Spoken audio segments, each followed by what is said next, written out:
time. Thank you, sir. माननीय प्रधानमंत्री जी,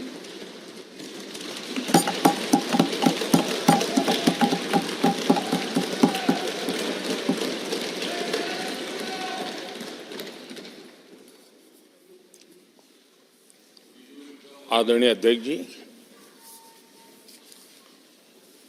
आज का ये दिवस लोकतंत्र की एक महान परंपरा का महत्वपूर्ण दिवस है।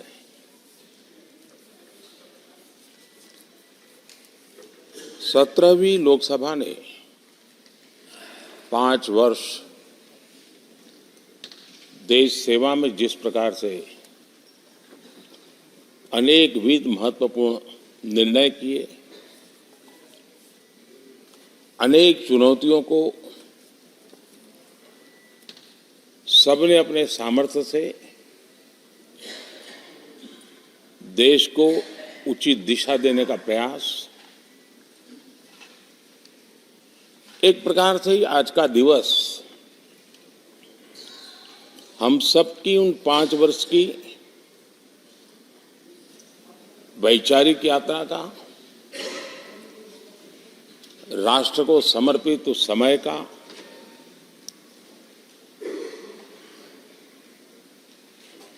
देश को फिर से एक बार अपने संकल्पों को राष्ट्र के चरणों में समर्पित करना यह अवसर है।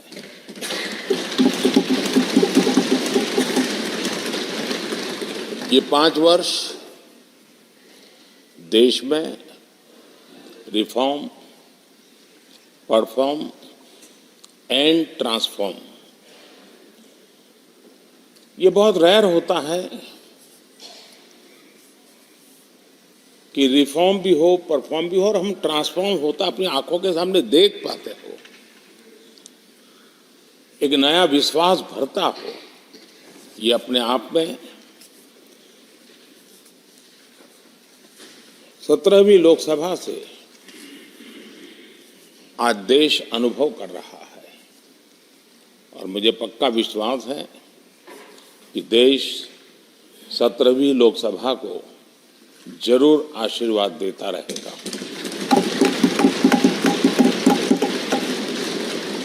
इन सारी प्रक्रियाओं में सदन के सभी माननीय सदस्यों का बहुत महत्वपूर्ण रोल रहा है, महत्वपूर्ण भूमिका रही है और ये समय है कि मैं सभी माननीय सांसदों का इस गृह के नेता के नाते भी और आप सबके एक साथी के नाते भी आप सबका अभिनंदन करता हूं।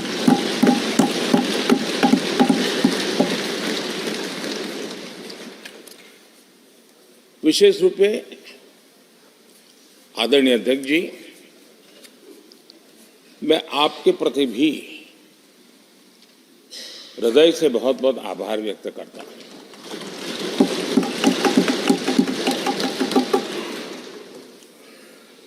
पांचों वर्ष कभी कभी सुमित्रा जी मुक्त हास्य करती थी, लेकिन आप हर पल आपका चेहरा मुस्कान से भरा रहता था। यहाँ कुछ भी हो जाए लेकिन कभी भी उस मुस्कान में कोई कमी नहीं आई।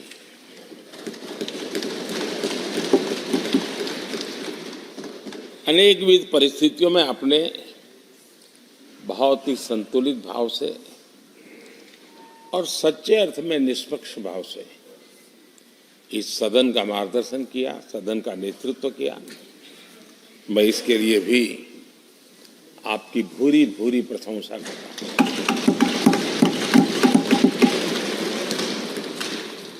आक्रोश के पल भी आए, आरोप के भी पल आए, लेकिन आपने पूरे धैर्य के साथ इन सभी स्थितियों को संभालते हुए और एक सूझबूझ के साथ आपने सदन को चलाया, हम सबका मार्गदर्शन किया, इसके लिए भी मैं आपका आभारी हूं।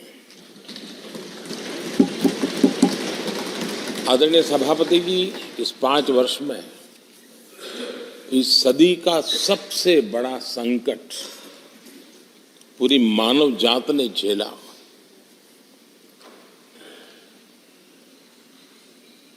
कौन बचेगा, कौन बच पाएगा, कोई किसी को बचा सकता है कि नहीं बचा सकता, ऐसी वो अवस्था थी। ऐसे में सदन में आना, ये भी अपना घर छोड़ के निकलना, ये भी संकट का काल था। उसके बाद भी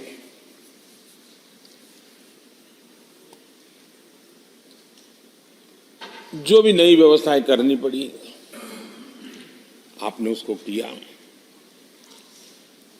देश के काम को रुकने नहीं दिया। सदन की गरिमा भी बनी रहे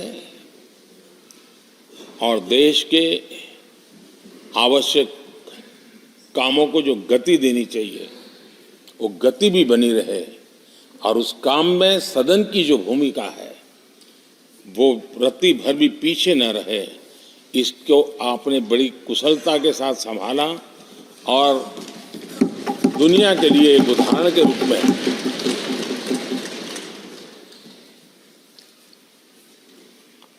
आदरणीय सभापति जी, मैं माननीय सांसदों का भी इस बात के लिए आज एक बार आभार व्यक्त करना चाहता हूं कि उस कालखंड में देश की आवश्यकताओं को देखते हुए सांसद निधि छोड़ने का प्रस्ताव माननीय सांसदों के सामने रखा और एक पल के विलंब के बिना सभी माननीय सांसदों ने सांसद निधि से मुक्त। इतना ही नहीं, एक देशवासियों को पॉजिटिव मैसेज देने के लिए अपने आचरण से समाज को एक विश्वास देने के लिए सांसदों ने अपनी सैलरी में से 30% कटौती का निर्णय सबने खुद ने किया, ताकि देश को भी विश्वास हुआ कि ये सबसे पहले छोड़ने वाले लोग हैं। और आदरणीय सभापति जी, हम सभी सांसद बिना कारण साल में 2 बार हिंदुस्तान के मीडिया के किसी न किसी कोने में गाली खाते रहते थे कि ये सांसदों को इतना मिलता है और कैंटीन में इतने में खाते हैं, बाहर इतने में मिलता है, कैंटीन में इतने में मिलता है, बाहर यानी पता नहीं बाहर लोग तो लिए जाते थे। आपने निर्णय किया सबके लिए समान रेट होंगे कैंटीन में, और सांसदों ने कभी भी विरोध नहीं किया, शिकायत भी नहीं की। और सभी सांसदों की बिना कारण इतनी फजेत करने वाले लोग मजे लेते थे, उससे हम सबको आपने बचा लिया। इसके लिए भी मैं आपका आभार व्यक्त करता हूं। आदरणीय सभापति जी, ये बात सही है कि हमारे कई लोकसभा के, चाहे 17वीं हो, 16वीं हो, 15वीं हो, संसद का नया भवन होना चाहिए, इसकी चर्चा सबने की, सामूहिक रूप से की, एक स्वर से की, लेकिन निर्णय नहीं होता था। ये आपका नेतृत्व है जिसने निर्णय किया, चीजों को आगे बढ़ाया, सरकार के साथ अनेक मीटिंगें की, और उसी का परिणाम है कि आज देश को ये नया संसद भवन प्राप्त हुआ है। आदरणीय सभापति जी, एक संसद के नए भवन में एक विरासत का अंश और जो आजादी की पहली पल थी, उसको जीवंत रखने का हमेशा हमेशा हमारे मार्गदर्शक रूप में ये सेंगोल को यहाँ स्थापित करने का काम, और अब प्रतिवर्ष उसको सेरेमोनियल इवेंट के रूप में उसको हिस्सा बनाने का एक बहुत बड़ा काम आपके नेतृत्व में हुआ है, जो भारत की आने वाली पीढ़ियों को हमेशा हमेशा हमें आज़ादी के उस प्रथम पल के साथ जोड़ के रखेगा, और आज़ादी की वो पल क्यों थी हमें वो याद रहेगा, तो देश को आगे ले जाने की वो प्रेरणा भी बनी रहेगी। उस पवित्र काम को आपने किया है। आदरणीय सभापति जी, ये भी सही है कि इस कालखंड में G20 की अध्यक्षता का भारत को मिली। भारत को बहुत सम्मान मिला। देश के हर राज्य ने अपने अपने तरीके से विश्व के सामने भारत का सामर्थ्य और अपने राज्य की पहचान बखूबी प्रस्तुत की, जिसका प्रभाव आज भी विश्व के मन पर है। उसके साथ आपके नेतृत्व में G20 की तरह P20 का जो सम्मेलन हुआ और विश्व के अनेक देशों के स्पीकर्स यहाँ आए, और मदर ऑफ डेमोक्रेसी भारत किस महान परंपरा को लेकर के, किस डेमोक्रेटिक वैल्यूज को लेकर के सदियों से हम आगे बढ़े हैं। व्यवस्थाएं बदली होगी, लेकिन डेमोक्रेटिक मन भारत का हमेशा बना रहा है। उस बात को आपने विश्व के स्पीकर्स के सामने बखूबी प्रस्तुत की, और भारत को लोकतांत्रिक व्यवस्थाओं में भी एक प्रतिष्ठा प्राप्त कराने का काम आपके नेतृत्व में हुआ। आदरणीय सभापति जी, मैं एक बात के लिए आपका विशेष अभिनंदन करना चाहता हूं। शायद हमारे सभी माननीय सांसदों का और मीडिया का भी उस तरफ ध्यान नहीं गया है। हम संविधान सदन जिसको कहते हैं, जो पुरानी संसद, जिसमें महापुरुषों के जन्म जयंती निमित्त उनकी प्रतिमा को पुष्प चढ़ाने के लिए हम लोग एकत्र आते हैं, लेकिन वो एक 10 मिनट का इवेंट होता था और चले जाते थे। आपने देश भर में इन महापुरुषों के लिए वक्तृत्व स्पर्धा, निबंध स्पर्धा का एक अभियान चलाया। उसमें से जो बेस्ट ऑरेटर होते थे और बेस्ट एसेज होते थे, हर राज्य से 2-2 बालक उस दिन दिल्ली आते थे, और उस महापुरुष की जन्म जयंती के समय, पुष्प वर्षा के समय वो मौजूद रहते थे, देश के नेताओं को, और बाद में वो पूरा दिन भर रह करके उस पर अपना व्याख्यान देते थे। वे दिल्ली के अन्य स्थान पर जाते थे, वो सांसद की गतिविधियों को समझते थे। यानी अपने ये निरंतर प्रक्रिया चला करके देश के लाखों विद्यार्थियों को भारत की संसदीय परंपरा से जोड़ने का बहुत बड़ा काम किया। और ये परंपरा ये आपके खाते में रहेगी, और आने वाले समय में हर कोई बड़े गौरव के साथ इस परंपरा को आगे बढ़ाएगा। मैं इसके लिए भी आपका अभिनंदन करता हूँ। आदरणीय अध्यक्ष जी, संसद की लाइब्रेरी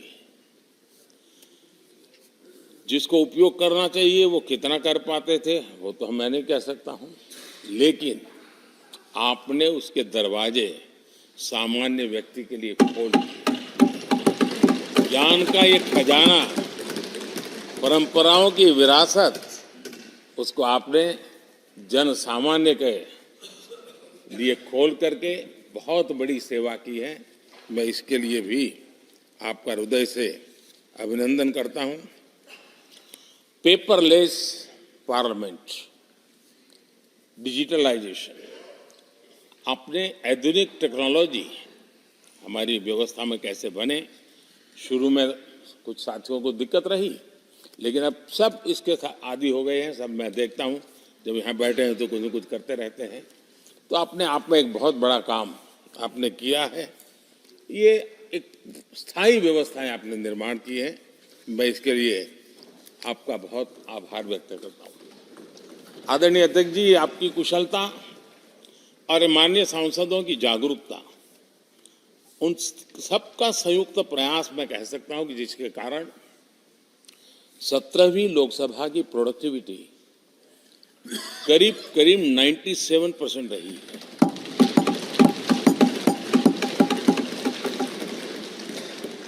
97% प्रोडक्टिविटी अपने आप में प्रसन्नता का विषय है, लेकिन मुझे विश्वास है कि आज जब 17वीं लोकसभा की हम समाप्ति की तरफ बढ़ रहे हैं, तब एक संकल्प लेकर के 18वीं लोकसभा प्रारंभ होगी कि हम हमेशा 100% से ज्यादा प्रोडक्टिव वाली हमारी कार्यवाही करेंगे,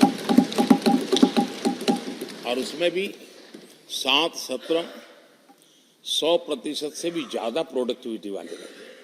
ये भी, और मैंने देखा आपने रात रात बैठ करके भी हर सांसदों के मन की बात को आपने सरकार के ध्यान में लाने का भरपूर प्रयास किया।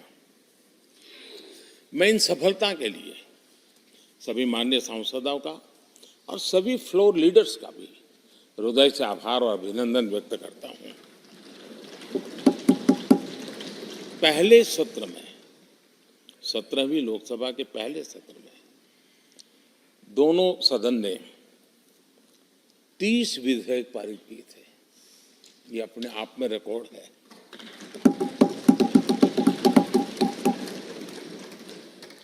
और एक नए नए बेंचमार्क 17वीं लोकसभा ने बनाए हैं। आदरणीय अध्यक्ष जी, आजादी के 75 वर्ष पूरा होने का उत्सव, हम सबको कितना बड़ा सौभाग्य मिला कि ऐसे अवसर पर हमारे सदन ने अत्यंत महत्वपूर्ण कामों को नेतृत्व किया। हर स्थान पे हुआ। शायद ही कोई सांसद ऐसा होगा कि जिसने आजादी के 75 वर्ष को लोकोत्सव बनाने में अपने अपने क्षेत्र में भूमिका अदा न की हो। यानी सचमुच में आजादी के 75 वर्ष को देश ने जी भर करके उत्सव से बनाया, और उसमें हमारे माननीय सांसदों की और इस सदन की बहुत बड़ी भूमिका रही है। हमारे संविधान लागू होने के 75 वर्ष, ये भी अवसर इसी समय इसी सदन को मिला है, इसी सभी माननीय सांसदों को मिला है। और संविधान की जो भी जिम्मेवारियां, उसकी शुरुआत यहाँ से होती है, और उनके साथ ये जुड़ना ये अपने आप में बहुत बड़ी प्रेरक है। आदरणीय अध्यक्ष जी, इस कार्यकाल में बहुत ही रिफॉर्म्स हुए हैं और गेम चेंजर है। 21वीं सदी के भारत की मजबूत नींव उन सारी बातों में नजर आती है। एक बड़े बदलाव की तरफ तेज गति से देश आगे बढ़ा है, और इसमें भी सदन के सभी साथियों ने बहुत ही उत्तम मार्गदर्शन किया है, अपनी हिस्सेदारी जताई है। और देश, हम संतोष से कह सकते हैं कि हमारी अनेक पीढ़ियां जिन बातों का इंतजार करती थी,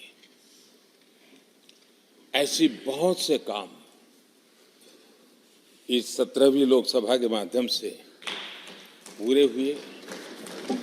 पीढ़ियों का इंतजार खत्म हुआ। अनेक पीढ़ियों ने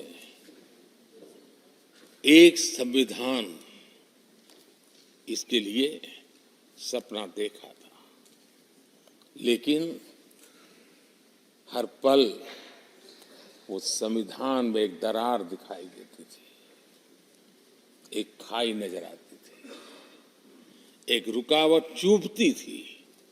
लेकिन इसी सदन ने धारा 360 आर्टिकल 370 हटा करके संविधान के पूर्ण रूप को, उसके पूर्ण प्रकाश के साथ उसका प्रकटीकरण हुआ। और मैं मानता हूं जब संविधान के 75 वर्ष हुए हैं, जिन जिन महापुरुषों ने संविधान को बनाया है उनकी आत्मा जहां भी होगी जरूर हमें आशीर्वाद देते होंगे ये काम हमने पूरा किया।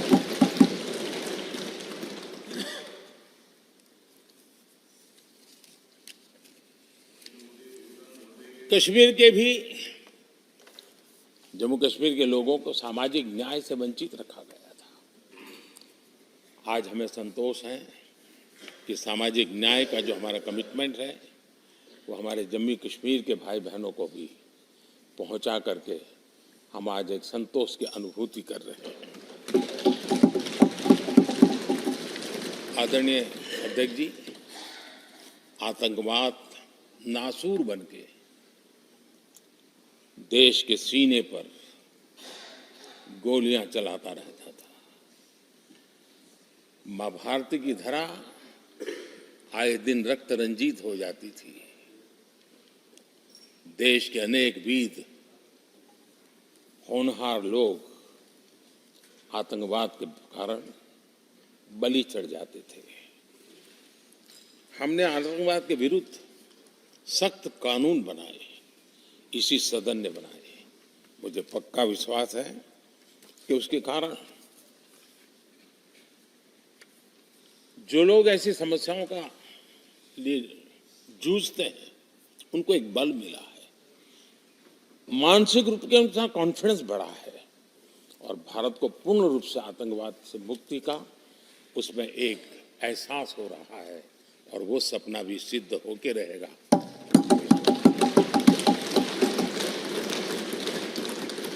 हम 75 साल तक अंग्रेजों की दी हुई दंड संहिता में जीते रहे।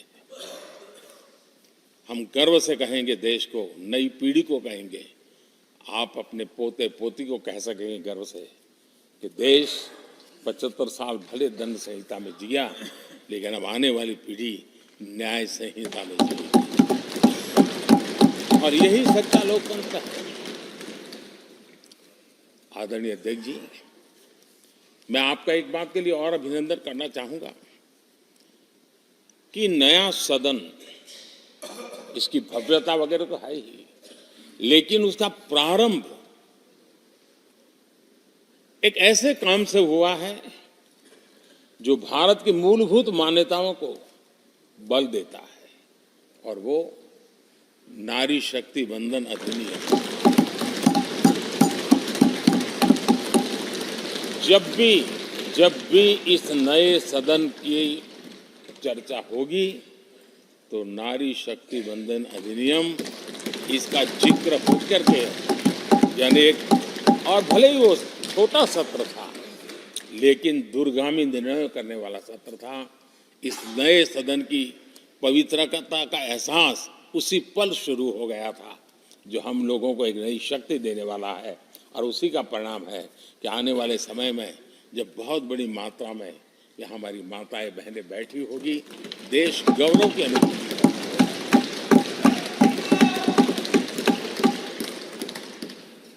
3 तलाक कितने उतार चढ़ाव से हमारी मुस्लिम बहनें इंतजार कर रही थी। अदालतों ने उनके पक्ष में निर्णय किए थे, लेकिन वो हक उनको प्राप्त नहीं हो रहा था। मजबूरियों से गुजारा करना पड़ रहा था। कोई प्रकट रूप से कहें, कोई अप्रकट रूप से कहें, लेकिन 3 तलाक से मुक्ति का बहुत महत्वपूर्ण और नारी शक्ति के सम्मान का काम 17वीं लोकसभा ने किया है। सभी मान्य सांसद, उनके विचार कुछ भी रहे हो, उनका निर्णय कुछ भी रहा हो, लेकिन कभी न कभी तो कहेंगे कि हाँ, इन बेटियों को न्याय देने का काम भी करने के समय हम वहां मौजूद हैं। पीढ़ियों से होता यह न्याय हमने पूरा किया है और वो बहनें हमें आशीर्वाद दे रही है। आदरणीय अध्यक्ष जी, आने वाले 25 वर्ष हमारे देश के लिए बहुत महत्वपूर्ण है। राजनीति की गहमा गहमी अपनी जगह पे है, राजनीतिक क्षेत्र के लोगों की अपनी आशा आकांक्षा अपनी जगह पे है, लेकिन देश की अपेक्षा, देश की आकांक्षा, देश का सपना, देश का संकल्प ये बन चुका है। 25 साल वो हैं जो देश इच्छित परिणाम प्राप्त करके रहेगा।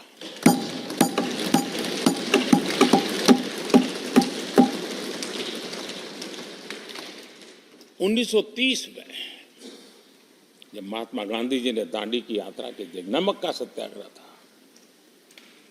घोषणा होने के पहले लोगों को सामर्थ्य नजर नहीं आया था। चाहे स्वदेशी आंदोलन हो, चाहे सत्याग्रह की परंपरा हो, चाहे नमक का सत्याग्रह हो, उस समय तो घटनाएं छोटी लगती थी, लेकिन 1947 वो 25 साल का कालखंड, उसने देश के अंदर वो जज्बा पैदा कर दिया था। हर व्यक्ति के दिल में वो जज्बा पैदा कर दिया था कि अब तो आजाद होकर रहना है। मैं आज देख रहा हूं कि देश में वो जज्बा पैदा हुआ है। हर गली मोहल्ले में हर बच्चे के मुंह से निकला है कि 25 साल में हम विकसित भारत बना के रहेंगे।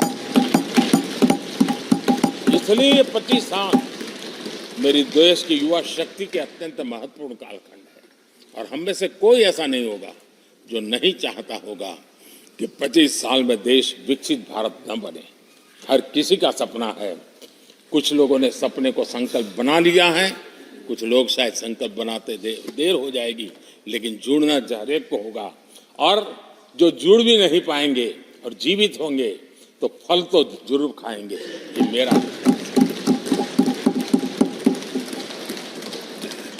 आदरणीय अध्यक्ष जी, ये 5 वर्ष युवाओं के लिए बहुत ही ऐतिहासिक कानून भी बने हैं। व्यवस्था में पारदर्शिता लाकर युवाओं को नए मौके दिए गए हैं। पेपर लीक जैसी समस्या जो हमारे युवाओं को चिंतित करती थी, हमने बहुत ही कठोर कानून बनाया है ताकि उनके मन में जो सवाल या निशान था और उनको व्यवस्था के प्रति उनका गुस्सा था, उसको एड्रेस करने का सभी माननीय सांसदों ने देश के युवाओं के मन के भाव को समझ करके बहुत ही महत्वपूर्ण निर्णय किया है। आदरणीय अध्यक्ष जी, ये बात सही है कि कोई भी मानव जात अनुसंधान के बिना आगे नहीं बढ़ सकती है। उसको नित्य परिवर्तन के लिए अनुसंधान अनिवार्य होते हैं, और मानव जात का लाखों साल का इतिहास गवाह है कि हर काल में अनुसंधान होते रहे हैं, जीवन बढ़ता चला गया है, जीवन का विस्तार होता गया है। इस सदन ने विधिवत रूप से कानूनी व्यवस्था खड़ी करके अनुसंधान को प्रोत्साहन देने का बहुत बड़ा काम किया है। नेशनल रिसर्च फाउंडेशन, ये कानून आमतौर पर रोजमर्रा की राजनीति की चर्चा का विषय बन नहीं पता, लेकिन इसके परिणाम बहुत दूरगामी होने वाले हैं, और इतना बड़ा महत्वपूर्ण काम ये 17वीं लोकसभा ने किया है। मुझे पक्का विश्वास है देश की युवा शक्ति में। इस व्यवस्था के कारण दुनिया का रिसर्च और का एक हब हमारा देश बन सकता है। हमारे देश की युवा के टैलेंट ऐसी है, आज भी दुनिया की बहुत कंपनियां ऐसी हैं जिनके इनोवेशन के काम आज भी भारत में हो रहे हैं, लेकिन एक बहुत बड़ा हब बनेगा, ये मेरा पूरा विश्वास है। आदरणीय अध्यक्ष जी, 21वीं सदी में हमारी बेसिक नीड्स पूरी तरह बदल रही है। कल तक जिसका कोई मूल्य नहीं था, कोई ध्यान नहीं था, वो आने वाले में बहुत अमूल्य बन चुका है। जैसे डेटा, पूरी दुनिया में चर्चा है डेटा का सामर्थ्य क्या होता है। हमने डेटा प्रोटेक्शन बिल ला करके पूरी भावी पीढ़ी को सुरक्षित कर दिया है। पूरी भावी को एक नया शस्त्र हमने उसके हाथ में दिया है, जिसके आधार पर वो अपने भविष्य को बनाने के लिए इसका सही इस्तेमाल भी करेंगे। और digital personal data protection act ये हमारी 21वीं सदी की पीढ़ी को और दुनिया के लोगों को भी भारत के इस एक्ट के प्रति रुचि बनी हुई है। दुनिया के देश उसका अध्ययन करते हैं, अपने अपना नई नई व्यवस्था अनुकूल करने के लिए प्रयास कर रहे हैं। और डाटा का उपयोग कैसे हो उसकी भी उसमें गाइडलाइंस है। अनेक प्रकार से प्रोटेक्शन का पूरा प्रबंध करते हुए इसका सामर्थ्य कैसे आए, जिस डेटा को लोगों गोल्ड माइन कहते हैं, न्यू ऑयल कहते हैं, मैं समझता हूँ वो सामर्थ्य भारत को प्राप्त हो। और भारत इस शक्ति के इसलिए विशेष है क्योंकि विविधताओं से भरा हुआ देश है। हमारे पास जिस प्रकार की जानकारी और हमारे साथ जुड़े हुआ डेटा जो जनरेट होता है, सिर्फ हमारा रेलवे पैसेंजर्स का डेटा कोई देख ले, दुनिया के लिए बहुत बड़ा संशोधन का विषय बन सकता है। उसकी ताकत को हमने पहचान करके इस कानूनी व्यवस्था को दिया है। आदरणीय अध्यक्ष जी, जल थल नभ इस सदियों से इन क्षेत्रों की चर्चा चली है, लेकिन अब समुद्री शक्ति और स्पेस की शक्ति और साइबर की शक्ति, ये ऐसी त्रिविध शक्तियों का मुकाबला करने की आवश्यकता खड़ी हुई है।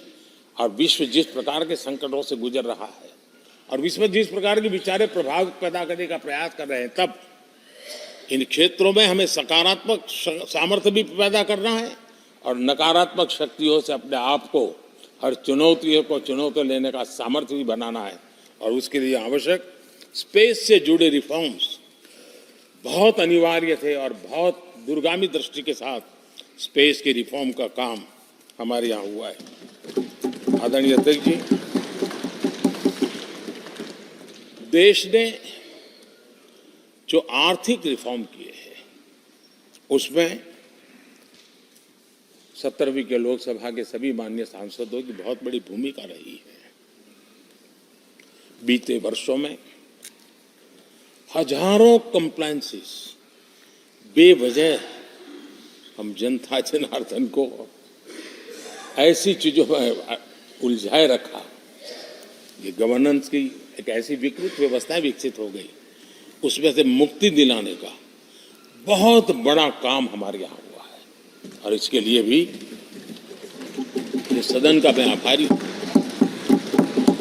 यानी इस प्रकार के कंप्लायंसेस के बोझ में सामान्य व्यक्ति तो दब जाता है। और मैंने तो एक बार लाल किले से भी कहा था, हम जब मिनिमम गवर्नमेंट मैक्सिमम गवर्नेंस कहते हैं, मैं दिल से मानता हूं कि लोगों की जिंदगी में से जितना जल्द सरकार निकल जाए उतना ही लोकतंत्र का सामर्थ्य बढ़े। रोजमर्रा की जिंदगी में हर डगर पे सरकार टांग क्यों अड़ाए? हाँ, जो अभाव में है उसके लिए सरकार हर पल मौजूद हो, लेकिन सरकार का प्रभाव उसकी जिंदगी को ही रुकावट बना दे, ऐसी लोकतंत्र नहीं हो सकता है।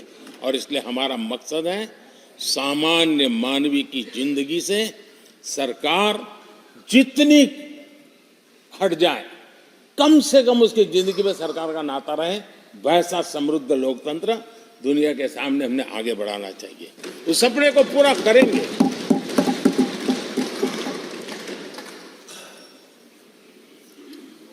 आदरणीय अध्यक्ष जी, companies act, limited liability partnership act, 60 से अधिक गैर जरूरी कानूनों को हमने हटाया है। ईज ऑफ डूइंग बिजनेस, इसके लिए ये बहुत बड़ी आवश्यकता थी, क्योंकि अब देश को आगे बढ़ना है तो बहुत सारी रुकावटों से बाहर आना पड़ेगा। हमारे कई कानून तो ऐसे थे, छोटी छोटे कारणों से जेल में भर दो बस। यहां तक कि फैक्ट्री है और उसके शौचालय को 6 महीने में एक बार अगर व्हाइट वॉश नहीं किया है तो उसके लिए जेल थी, वो कितनी बड़ी कंपनी का मालिक क्यों ना हो।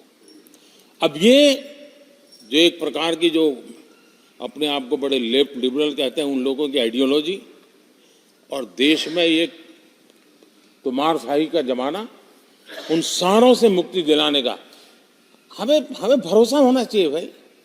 वो करेगा। आज लोगों के घरों में लिफ्ट होती है, वो सोसाइटी फ्लैट वाले लोग अपनी लिफ्ट रिपेयर करते ही है जी, हर चीज कर लेते हैं। तो ये जो समाज पर, नागरिक पर भरोसा करने का काम, बहुत तेजी से बढ़ाने का काम 17वीं लोकसभा ने किया है। और इसके लिए जन विश्वास एक्ट, मैं समझता हूं 180 से ज्यादा प्रावधान डीक्रिमिनलाइज करने का काम किया है। जो मैं कहा छोटी छोटी बात में जेल में डाल देना, ये डीक्रिमिनलाइज करके हमने नागरिक को ताकत दी है। वो इसी सदन ने किया है, यही माननीय सांसदों ने किया है। कोर्ट की चक्कर से जिंदगी बचाने के लिए बहुत महत्वपूर्ण काम, कोर्ट के बाहर विवादों से मुक्ति, उस दिशा में एक महत्वपूर्ण काम, मध्यस्थता का कानून, उस दिशा में भी इसी माननीय सांसदों ने बहुत बड़ी भूमिका अदा की। जो हमेशा हाशिए पर था, किनारे पर थे, जिनको कोई पूछता नहीं था, सरकार होने का उनको एहसास हुआ है। हाँ, सरकार है, हम है। जब कोविड में मुफ्त इंजेक्शन मिलता था ना, उसको भरोसा होता था, चलिए जान बच गई। सरकार होना का उसको एहसास होता था। और यही तो सामान्य मानवीय की जिंदगी में बहुत आवश्यक होता है। वो असहायता न अनुभव, अब क्या होगा, ये स्थिति पैदा नहीं होनी चाहिए। ट्रांसजेंडर समुदाय अपमानित महसूस करता था, और जब बार बार वो अपमानित होता था तो उसके अंदर भी विकृतियों की संभावनाएं बढ़ती रहती थी, और ऐसे विषयों से सब लोग दूर भागते थे। 17वीं लोकसभा के सभी माननीय सांसदों ने ट्रांसजेंडर्स के प्रति भी संवेदना जताई, और उनके जीवन में भी बेहतरीन जिंदगी बने। और आज दुनिया के अंदर जब भारत ने ट्रांसजेंडर के लिए किए हुए काम है, जो निर्णय किए, इसकी चर्चा है दुनिया को बड़ा। जब हम कहते हैं ना, हमारे यहाँ इवन हमारे माता बहनों के लिए प्रेगनेंसी के लिए 26 वीक की डिलीवरी के समय की छुट्टी, दुनिया के समृद्ध देशों को भी आश्चर्य होता है। अच्छा, यानी ये प्रोग्रेसिव निर्णय यहीं पर हुए हैं, इसी 17वीं लोकसभा में हुए हैं। हमने ट्रांसजेंडर को एक पहचान दी है। अब तक करीब 16-17 हजार ट्रांसजेंडर को उनका आइडेंटिटी कार्ड दिया गया है, ताकि उनके जीवन को। और मैंने देखा अब तो मुद्रा योजना से पैसे लेकर के छोटा मोटा वो बिजनेस करने लगी, वो कमाने लगी है। पद्मा अवार्ड हमने ट्रांसजेंडर को दिया है, एक सम्मान की जिंदगी जीने के लिए। सरकार से जुड़ी अनेक योजनाओं का लाभ जो अब तक उनको मिलता नहीं था, मिलना प्रारंभ हुआ है। वो सम्मानीय जिंदगी। आदरणीय अध्यक्ष जी, बहुत विकट काल में हमारा समय गया, क्योंकि 1.5-2 साल कोविड ने हमारे पर बहुत बड़ा दबाव डाला। लेकिन उसके बावजूद भी 17वीं लोकसभा देश के लिए बहुत उपकारक रही है, बहुत अच्छे काम किए हैं। लेकिन इस समय हमने कई साथियों को भी खो दिया है। हो सकता है अगर आज वो हमारे बीच होते तो आज इस विदाई समारोह में मौजूद होते, लेकिन बीच में ही कोविड के कारण हमें अपने बहुत होनहार साथियों को खोना पड़ा। उसका दुख हमेशा हमेशा हमारे रहेंगे। आदरणीय अध्यक्ष जी, 17वीं लोकसभा का अंतिम सत्र और अंतिम आवर ही समझ लीजिए है। लोकतंत्र और भारत की यात्रा अनंत है, अनेक, और ये देश किसी पर्पज के लिए है, उसका कोई लक्ष्य है, वो पूरी मानव जात के लिए। चाहे श्री अरविंदो ने देखा हो, चाहे स्वामी विवेकानंद जी ने देखा हो, लेकिन आज उन शब्दों में, उस विजन में सामर्थ्य था, वो हम आंखों के सामने देख पा रहे हैं।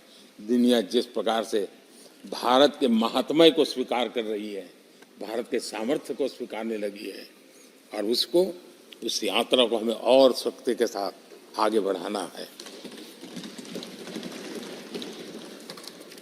आदरणीय अध्यक्ष जी, चुनाव बहुत दूर नहीं है।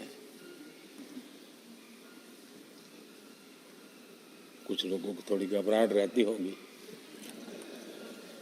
लेकिन ये लोकतंत्र का सहज आवश्यक पहलू है। हम सब उसको गर्व से स्वीकार करते हैं और मुझे विश्वास है कि हमारे चुनाव भी देश की शान बढ़ाने वाले, लोकतंत्र की हमारी जो परंपरा है पूरे विश्व को अचंभित करने वाले अवश्य रहेंगे, ये मेरा पक्का विश्वास है।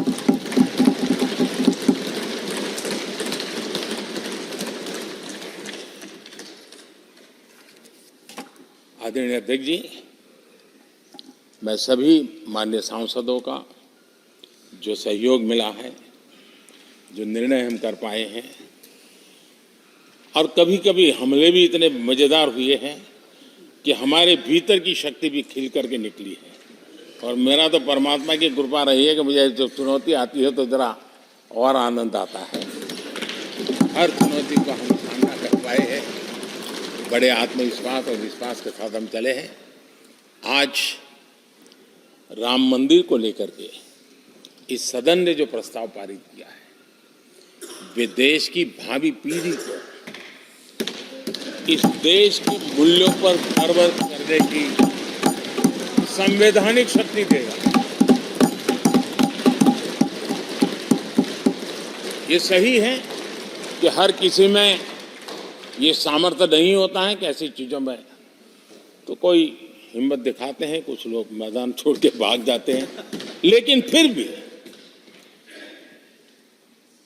भविष्य के रिकॉर्ड को देखेंगे तो आज जो व्याख्यान वो हुए हैं, जो बातें रखी गई हैं, उसमें संवेदना भी है, संकल्प भी है, सहानुभूति भी है और सबका साथ सबका विकास के मंत्र को आगे बढ़ाने का उसमें तत्व भी है। यह देश बुरे दिन कितने ही क्यों न गए हो, हम भावी पीढ़ी के लिए कुछ न कुछ अच्छा करते रहेंगे। ये सदन हमें वो प्रेरणा देता रहेगा और हम सामूहिक संकल्प से, सामूहिक शक्ति से उत्तम से उत्तम परिणाम भारत की नौजवान पीढ़ी की आशा आकांक्षा के अनुसार करते रहेंगे। इसी विश्वास के साथ फिर एक बार आपका आभार प्रकट करता हूँ, सभी माननीय सांसदों का आभार प्रकट करता हूँ। बहुत बहुत धन्यवाद।